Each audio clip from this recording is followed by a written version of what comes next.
Storm Ophelia has caused travel disruption and torn roofs from buildings as remnants of the former hurricane tore across Scotland and northern England. Train services were disrupted between Glasgow and Edinburgh, and from Edinburgh to Aberdeen, Dundee and Perth as trees were blown onto tracks. Flood warnings were in place on Scotland's west coast.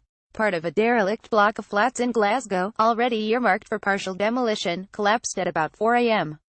Video Ireland cleans up after Storm Ophelia in Dumfries and Galloway. A scout hall's roof was blown off as the area was subjected to winds of up to 77 miles per hour. Cumbria County Council said a roof had been torn from a house in Whitehaven, while traffic lights were ripped from their poles. At football club Barrow AFC, part of a stand roof was torn off. In Ireland, meanwhile, it could be 8 days before some people get power switched back on, Prime Minister Leo Varadkar has said. Image waves break over railway tracks in Saltcoats. 3 people were killed when the strongest storm to hit the country in almost 60 years tore roofs off buildings, downed power lines, flooded coastal areas and felled trees on Monday.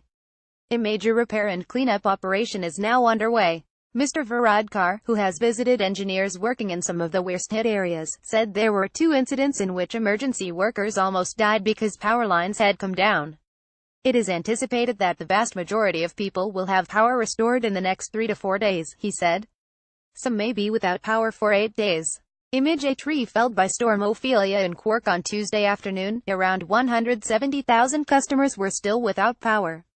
In Northern Ireland, electricity supplies were still disrupted to around 1,800 homes and businesses. To help assess the damage in the Republic, soldiers have been deployed, along with 2 military vehicles and 2 helicopters.